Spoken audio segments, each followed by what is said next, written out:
Hi everyone, it's Keira and welcome back to my channel. So the Formula E season is resuming very soon. It is literally starting in the next couple of days depending on when I get this video up, and I am so excited. Like, I have missed Formula E so much. I don't know whether you guys have been missing it as well, but I've just missed it so much. I was sitting there like 2 days ago watching some race highlights, and it was upsetting because I really missed it. But finally we are back to drive around Berlin. In 9 days we are doing 6 races with 3 different track layouts, and we will eventually get a champion for Formula E in 2020. I'm so excited. So basically for this video I thought I would give you my predictions for what's going to happen over Berlin. Now obviously it's very compact and tight. Rest of the season we are literally doing it within like 2 weeks. There is no room for error. There is no room for mistake. I've got different predictions I'm going to be doing. I'm going to be doing who I think is going to qualify the best, who I think is going to kick off the most. I'm doing funny ones like that, and I'm just going to give you kind of like a little bit of a prediction of what I think is going to happen for the remainder of the 19 to 20 Formula E Championship. So before we get to this video, if you do enjoy it, please give it a thumbs up and subscribe down below. But without further ado, let's get started. So the first one is,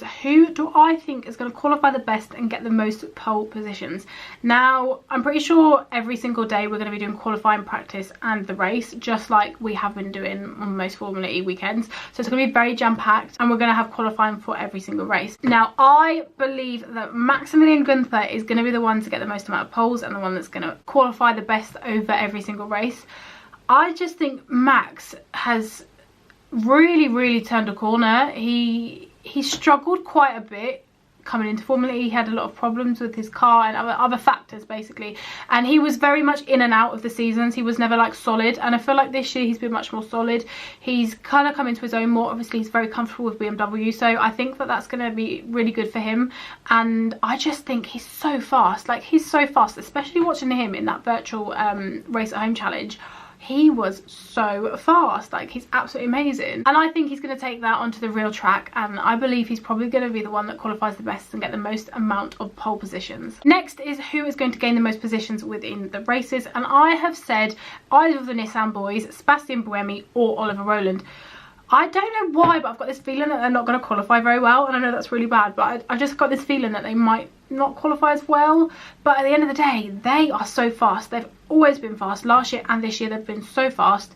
They do kind of both make mistakes, especially Ollie. He really does make mistakes a lot of the time. Like, he's leading and then he's in the wall. The car has got the pace. He has got the pace. Sebastian's got the pace. Ollie has got the pace, and I think that both of them are probably going to gain a lot of positions. As I said, I don't know whether they're going to qualify that well. I don't know why. I've just got a feeling, but I still feel like they're going to come up the grid and up the field and probably end up on the podium or winning. You never know in Formula E. So next one, I don't even know why I've added this in, but it's who is going to win Fan Boost most week. Fan Boost actually opened the day I'm filming this, so I don't think this is going to go up for like another week. So if you haven't fan boosted, fan boost now, because you've still got time. You can fan boost. I will probably leave a link in the description box to go and fan boost, because I love fan boost. I love the fact that we can be interactive and get involved, and I love that side of Formula E. So the obvious person I think that's going to win Fan Boost is Stoffel van Dorn. I don't think there's even any point in guessing who else is going to win it, because Stoffel has, since he's came into Formula E, he's literally always been the person that's got fan boost by a mile. But obviously it's not just one driver. I think it's like 5 drivers that get fan boost throughout the race. So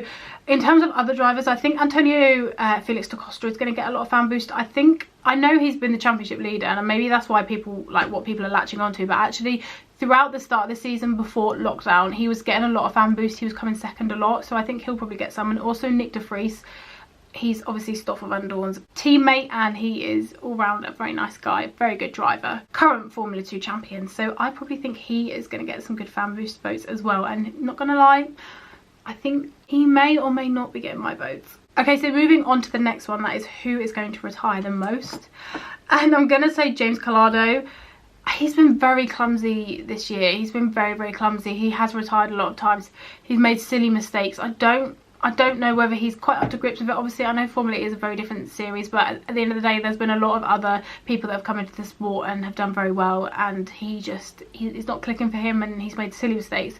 So I just think he's going to be in a lot of tangles. We know there's so many tangles in Formula E anyway, like there's literally tangles every single corner, but I don't rate James Calado. I'm sorry. I don't know if there's any James Calado fans watching, but I don't think he's a very good driver, and I feel like he's going to retire, he's going to make silly mistakes, and he's not really going to do very well in the Jaguar. So the next one is who is going to kick off the most in the paddock. Now this is just like outside of the car. If you're a proper Formula E fan and you've been watching for a while, I think you all know exactly who I'm going to say. You're going to know who the person is that kicks off the most in the paddock, and that is Lucas di Grassi. He's a very controversial guy, but at the end of the day he gives us great entertainment, and I think he's going to kick off at some point in these 2 weeks. I don't see a time where he's not going to kick off. Like, I definitely think he's going to have a problem with something or somebody or something like that, and I think he's going to kick off. But at the same time, Sebastian Buemi, he's got a very big mouth. He likes to shout at people. We all know that clip. I'll insert it if I can here. You hit me at the start. You died. You were behind him or not? Yeah, you were behind. After turn 1. You just dive in like a crazy guy. You broke my steering, man. Drop it. That's tired. Can you drop it? Yeah. Sir, can I go over here? Out the way. Why you dive like this, man? You broke my steering, man. Turn 2. Who went on inside? You or him? I'm sure it's him. Yeah, it was me. You went on inside. You touched me. You broke my steering. You dive in like you have to hit people. Take margin. I don't hit people.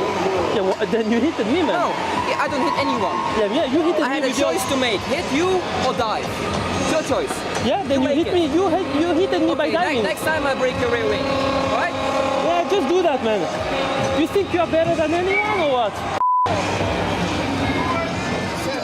What was your problem in the first time? You hit me the first time. I never hit you, man. When the first Costello came on, you were behind me. Yeah, because you did it on purpose to wait.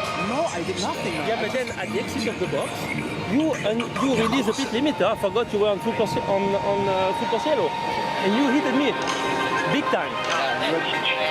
You're the unsafe policeman. What? Unsafe release? Of course. Yeah, man. Of course. Dirty, man. Dirty. So we can see that he's not shy of, you know, shouting at a few drivers. May not necessarily know which one he was meant to be shouting at, but he'll be shouting at one of them. But I probably think Lucas is probably going to be the one that's going to find a problem with something. But it's entertainment, it's funny, especially if there's a red flag. It's very amusing, isn't it? It's very amusing. Like the Swiss E-Prix last year, that was very amusing. If you know what I'm talking about, you know. If you don't, go and watch it because it was really good. So next is who is going to get the most amount of wins. Obviously we've got 6 races to complete, and I'm torn. I'm very, very torn. I think Maximilian Gunther, I still think he's going to do really, really well. Obviously I've tipped him to get the most amount of poles and be the best in qualifying, but I also think Stoffel van Dorn is going to come up and be very good. He's kind of very much came into his own this year. He did struggle in the HWA last season, but actually he's really came into his own in this Mercedes, and I know it's kind of like a similar team and they kind of, you know, there's not too much that's changed in terms of, you know, the team around him, but actually in that car he is so much happier, and you can really see that on track, and I do believe he's going to really be up there and, you know, properly fighting, getting some good wins. So very similar to that is who is going to get the most amount of podiums without any wins. And I've said Antonio Felix da Costa. I don't know why, but I just have a feeling like there's always going to be someone in front of him. I'm not sure why. I don't know why. It's very difficult to predict in Formula E, actually. Half of these are probably going to be wrong, but that's just my gut feeling. But you can't predict it. It's not like Formula 1 that is very predictable. You can't predict it. But I'm going to say Antonio Felix da Costa. I just feel like he might get some seconds and some thirds in that DS2 Cheetah. I don't know. I've just got that feeling that he's going to get some good podiums. He's going to get some good points. But I don't know whether he's going to get some wins. So which team is going to be best for teamwork and which team is going to be worst for teamwork? Now, I've said Mercedes as being the best team for teamwork. I think they're going to be really, really good. I think Nick and Stoffel work really well together. They've worked together for ages. They've also raced together for ages in other junior categories and also with McLaren. So I think that both of them are just going to work together. They know what they're here to do. They're both very level-headed. They both know they're here for a championship. So I think them over some other teams, I reckon that they're probably going to have the best teamwork, and they're going to be higher up. So they're going to kind of be in the points where you couldn't say, oh, Neo are going to be good at teamwork, because they probably are. But at the end of the day, are they going to be in the points? Probably not. And the worst team, I'm going to say Audi, purely because I don't think Lucas di Grassi is a very good teammate. He has shown in, you know, previous series and in previous races, he's not really the team player, which is fair enough. You don't have to be the team player. You are there for yourself. But he's got a very fast teammate in René Rast. Obviously, René Rast is taking over from Daniel Abt at Audi for the remainder of the season, and René Rast is so fast. I was waiting for René Rast to get some sort of drive within Formula 1 or Formula E, and here he is, and he's so fast. Like, this man is so fast. Don't know how he's going to do with the electric car. Probably going to do fine. It's René Rast. He's amazing. But I just hope that, you know, there's not too bad a team situation there. I hope that Lucas is fair with him, because he's going to need to be. So coming on to the points that you're probably all here for is who is going to win the team championship. Now, I have said the team that are currently in second position, and that is BMW. BMW drivers are Maximilian Günther and Alexander Sims, and I've just got a feeling that they're going to do really well. They're very fast. Alexander Sims has shown his pace this year. He's a very good driver. He's coming up against Max, and they're both doing very well next to each other. So I think that is going to be very interesting. I think they're both going to push each other, and I think that they're probably going to do it in the team's championship. Obviously, arguably, there is still DS Techeetah, who have a very strong lineup in Antonio Felix da Costa and Jean-Eric Verne. There are other teams like Mercedes. Mahindra might even be, well, maybe not Mahindra. Sorry, Alex Lynn. You might let the team down there. But yeah, I just feel like BMW might have it. They've got some really fast guys in that team, and I have a feeling that they're going to tip even DS Techeetah, which is big to do. So the final point I'm going to make is who I think is going to be the ABB FIA Formula E champion for the 19 to 20 season. Drumroll please. I'm going to say, I don't even know who I'm going to say now. No, I'm going to say Maximilian Günther. Now, I know this is actually controversial to what I said in my Formula E video. I don't actually know whether I got selected. I mean, I literally sent a clip into Formula E basically saying who I thought was going to win. And I said Mitch Evans, because Mitch is currently P2 in the championship. But I don't know. I mean, Mitch is so fast. Mitch is absolutely amazing. I really rate Mitch Evans. But I've just got a feeling Maximilian's going to do it. I don't know whether I'm just in that mood tonight, but I just feel like Maximilian Günther is the king, the GOAT. I don't know what it is, but I've just got a feeling Maximilian Günther is going to do it. He's, as I said, and as we know, he's such a fast driver in the home races. As I said, he was so fast, and I just hope he's going to bring it to the track. And this is no discredit or anything to Antonio Felix da Costa, who we know is currently leading the championship, because he could easily take this as well. He's been so strong throughout November, December, January, February, whenever we raced. But I just feel like Max is really going to plant a challenge on him, and he could pip him. But at the end of the day, I'd be so happy with any of these drivers that win. Whether it's Mitch, Antonio Felix da Costa, Maximilian Günther, Stoffel van Dorn. I'm an all-rounder Formula E fan. As you can see, I've got my street racer top on. You can't really see it, it looks like a plain top.